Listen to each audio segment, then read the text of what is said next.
Welcome to Friendly Math 101. Today our lesson is on how to check your answers when you're solving systems of equations. Let's take a look at our first example.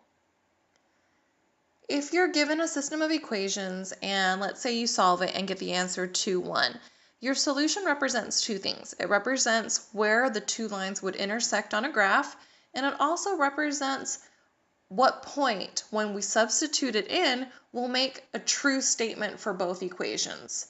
So there is a way to check to see that your solution is the correct solution.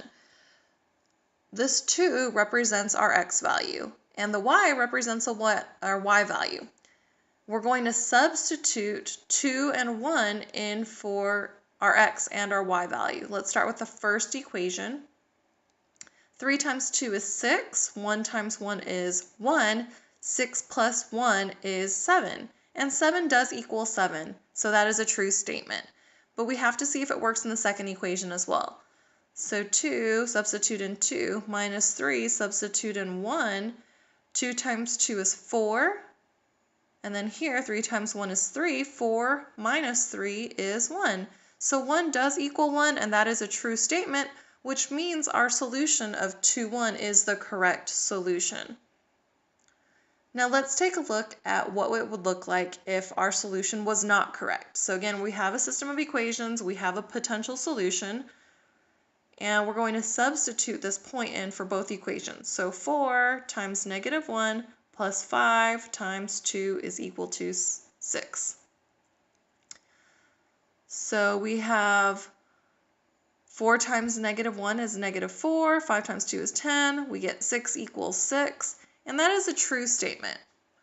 Let's substitute it into the second equation.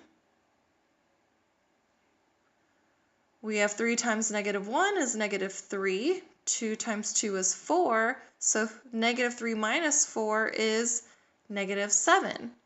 And negative 7 is not equal to 4. So that is a false statement, which means our solution is not correct.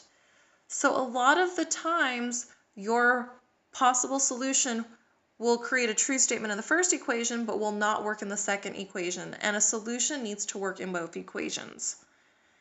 So that concludes our lesson on how to check your answers for solving systems of equations. If you have any questions, please feel free to leave those questions in the comment section.